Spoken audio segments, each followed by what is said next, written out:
Hi Aarav ക്രിയേഷനിലേക്ക് എല്ലാവർക്കും സ്വാഗതം. എൻ്റെ ചാനൽ ആരെങ്കിലും പുതിയതായിട്ട് കാണുന്നുണ്ടെങ്കിൽ ഒന്ന് സബ്സ്ക്രൈബ് ചെയ്തിട്ട് കാണാം കേട്ടോ. അതുപോലെ തന്നെ വീഡിയോ ലൈക്ക് ചെയ്തിട്ട് കണ്ടു തുടങ്ങുക. ഇഷ്ടപ്പെട്ടാൽ കമൻറ്റ് ചെയ്യാൻ മറക്കരുത്. ഇന്നത്തെ സ്റ്റിച്ച് ബാക്ക് സ്റ്റിച്ചാണ്. അതിന് വേണ്ടിയിട്ട് ഞാൻ സ്റ്റിച്ച് ബോർഡിനകത്ത് ലൈനൊക്കെ വരച്ച് സെറ്റ് ചെയ്ത് റെഡിയാക്കി വെച്ചിട്ടുണ്ട്. 3 ഇഴ നൂലിനകത്താണ് നമ്മൾ ചെയ്യണത് കേട്ടോ. ഒരറ്റം മാത്രം കെട്ടിട്ട് കൊടുത്തിട്ടുണ്ട്. അപ്പോൾ നമുക്ക് സ്റ്റിച്ച് ചെയ്ത് തുടങ്ങിയാലോ. അപ്പോൾ ബാക്ക് സ്റ്റിച്ച് ചെയ്യുന്നത് എങ്ങനെയാണെന്ന് വെച്ചിട്ടുണ്ടെങ്കിൽ ബാക്കിലോട്ടാണ്. റണ്ണിങ് സ്റ്റിച്ചൊക്കെ ചെയ്ത് നമ്മൾ ഫ്രണ്ടിലോട്ടല്ലേ. അപ്പോൾ നമ്മൾ കുറച്ച് നീക്കിയിട്ടാണ് സൂചി മുകളിലേക്ക് കുത്തിയെടുത്താണ് കേട്ടോ. ഇനി നമുക്ക് റണ്ണിങ് ചെയ്യണ പോലെ ബാക്കിലേക്ക് സൂചി കുത്തി കൊടുക്കാം കേട്ടോ. അതിന് ശേഷം അടിയിലേക്ക് വലിച്ചെടുത്തിട്ടുണ്ട്. ഞാൻ രണ്ടാമത്തെ സ്റ്റിച്ച് ചെയ്യുന്നത് ആദ്യം ചെയ്ത പോലെ തന്നെ കുറച്ച് നീക്കിയിട്ട് മുകളിലേക്ക് സൂചി വലിച്ചെടുക്കാം കേട്ടോ. എന്നിട്ട് നമ്മൾ ആദ്യം ചെയ്ത പോയിന്റ് ഉണ്ടല്ലോ അതിലേക്ക് സൂചി താഴ്ത്തി കൊടുക്കുക, അടിയിലേക്ക് ഇറക്കി വലിച്ചെടുക്കാം കേട്ടോ. ഇനി മൂന്നാമത്തെ സ്റ്റിച്ച് ചെയ്യുന്നത് കുറച്ച് നീക്കിയിട്ട് സൂചി മുകളിലേക്ക് കയറ്റി കൊടുക്കാം. അതിനുശേഷം ആദ്യം ചെയ്ത പോയിന്റിലേക്ക് കറക്റ്റായിട്ട് തന്നെ കുത്തി ഇറക്കാം കേട്ടോ. അപ്പോൾ ആദ്യം ചെയ്ത പോയിന്റ് ഒന്ന് ഉദ്ദേശിക്കുന്നത് എന്താണെന്ന് നിങ്ങൾക്ക് വീഡിയോയിൽ നോക്കുമ്പോൾ തന്നെ മനസ്സിലാവും കേട്ടോ. അത് നമ്മൾ ചെയ്യുമ്പോൾ തന്നെ മനസ്സിലാവും. ആദ്യം ചെയ്തതെന്ന് ഉദ്ദേശിച്ചത് ബാക്ക് സ്റ്റിച്ചിൻ്റെ ആദ്യത്തെ പോയിന്റ്, അതാണ് ഞാൻ ഉദ്ദേശിക്കുന്നത് കേട്ടോ. അപ്പോൾ വീഡിയോയിൽ കറക്റ്റായിട്ട് കാണിക്കുന്നുണ്ട്, അതുപോലെ തന്നെ ചെയ്യാം കേട്ടോ. എന്നാലേ കറക്റ്റ് ബാക്ക് സ്റ്റിച്ച് ആവുള്ളൂ. അപ്പോൾ ഇതിൻ്റെ സ്റ്റിച്ച് ചെയ്തപ്പോൾ ശ്രദ്ധിച്ചിട്ടുണ്ടാവും ബാക്ക് സൈഡ് കുറച്ച് കട്ടിയിലായിരിക്കും വരുന്നിട്ടുണ്ടാവുക കേട്ടോ. ഇനി നമുക്ക് ഓരോരോ സ്റ്റിച്ചായിട്ട് അറ്റം വരെ സ്റ്റിച്ച് ബോർഡ് ചെയ്തെടുക്കാം കേട്ടോ. അപ്പോൾ കറക്റ്റായിട്ട് തന്നെ ചെയ്തെടുക്കുക ഇതുപോലെ തന്നെ, എന്നാലേ നമുക്ക് ബാക്ക് സ്റ്റിച്ച് കറക്റ്റ് കിട്ടുള്ളൂ കേട്ടോ. എംബ്രോയ്ഡറി സ്റ്റിച്ചുകളിൽ ഏറ്റവും കട്ടിയുള്ള സ്റ്റിച്ചായിട്ട് പറയുന്നത് ഈ സ്റ്റിച്ചിനെ കേട്ടോ, ബാക്ക് സ്റ്റിച്ചിനെയാണ് പറയണത്. അതുപോലെ തന്നെ നമ്മൾ സ്റ്റിച്ച് ചെയ്ത് കഴിയുമ്പോൾ ശ്രദ്ധിച്ചിട്ടുണ്ടാവും കറക്റ്റ് നമ്മൾ സ്റ്റിച്ചിങ് മെഷീനിൽ നമ്മൾ ചെയ്യൂലേ അതുപോലെ തന്നെയായിരിക്കും നമുക്ക് കാണാൻ പറ്റുക കേട്ടോ ഫ്രണ്ടിൽ. പിന്നെ ഇതൊരു ഔട്ട്ലൈൻ സ്റ്റിച്ചാണ്.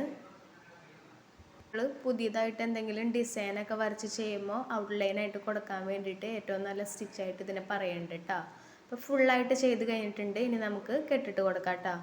കെട്ടിടുന്ന വീഡിയോ ഒക്കെ ഞാൻ മുമ്പ് ചെയ്തിട്ടുണ്ട് വിശദമായിട്ടുള്ളത്. അപ്പോൾ കാണാത്തവരുണ്ടെങ്കിൽ ഒന്ന് കണ്ടു നോക്കാം കേട്ടോ. അതുപോലെ തന്നെ മുമ്പ് കുറച്ച് സ്റ്റിച്ചിൻ്റെ വീഡിയോകളൊക്കെ ഇട്ടിട്ടുണ്ട്, കാണാത്തവരുണ്ടെങ്കിൽ കാണാം കേട്ടോ. ഹാൻഡ് എംബ്രോയ്ഡറിയുടെ. അപ്പോൾ ഇതേ കെട്ടിട്ട് കഴിഞ്ഞിട്ടുണ്ട്. ഇനി നമുക്ക് ബാക്കിയുള്ള നൂല് കട്ട് ചെയ്ത് കളയാം കേട്ടോ.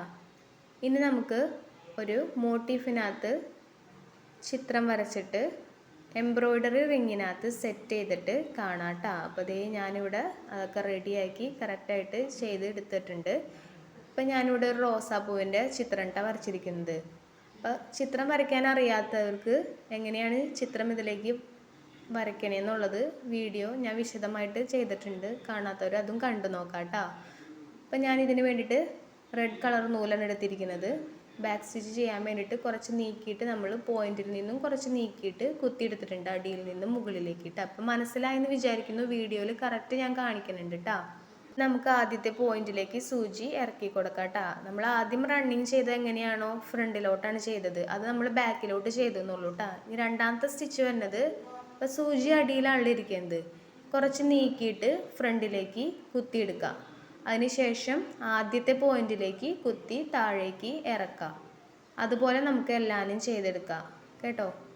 നല്ലൊരു ഡിസൈനൊക്കെ വരച്ച് ചെയ്യുകയാണെങ്കിൽ നല്ല ഭംഗിയായിരിക്കും കാണാൻ വേണ്ടിയിട്ട്. അപ്പോൾ ഡിസൈനായിട്ട് വരച്ച് ചെയ്യുമ്പോൾ അതുപോലെ തന്നെ ചെയ്യാൻ നോക്കാം കേട്ടോ. കറക്റ്റ് ആ ഡിസൈൻമേ കൂടെ തന്നെ നമ്മൾ സ്റ്റിച്ച് ചെയ്യുക.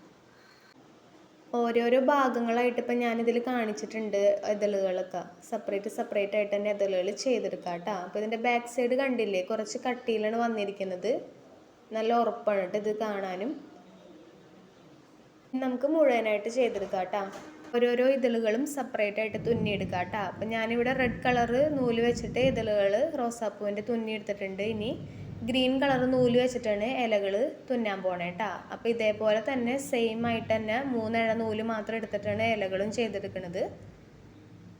നൂലിൻ്റെ കളർ മാത്രം മാറിയിട്ടുള്ളൂ കേട്ടോ. അപ്പം നമുക്ക് ഏത് ഡിസൈനാണ് നമ്മൾ ചെയ്യണത് അതനുസരിച്ച് നമുക്ക് നൂലെടുക്കാം, കളറുകൾ മാറ്റിയിട്ട് കേട്ടോ. ഞാൻ ഫുള്ള് ചെയ്തെടുത്ത് കഴിഞ്ഞിട്ടുണ്ട്. ഇനി നമുക്ക് ഫുള്ളായിട്ട് ചെയ്തത് കാണാം കേട്ടോ. അപ്പോൾ ഇത്രേ ഉള്ളൂ നമ്മുടെ ബാക്ക് സ്റ്റിച്ച്. എല്ലാവരും ഒന്ന് ചെയ്ത് നോക്കാം കേട്ടോ. ഇഷ്ടപ്പെട്ടാൽ കമൻറ്റ് ചെയ്യാൻ മറക്കരുത്. ബാക്ക് സൈഡ് കറക്റ്റ് കാണുന്നുണ്ട്, കുറച്ച് കട്ടിയുണ്ട്. ഫ്രണ്ടിൽ നമ്മൾ കാണുന്നത് മിഷ്യൻ സ്റ്റിച്ച് പോലെ തന്നെയാണ് കേട്ടോ. അപ്പോൾ ഇത്രേ ഉള്ളൂ. Thank you.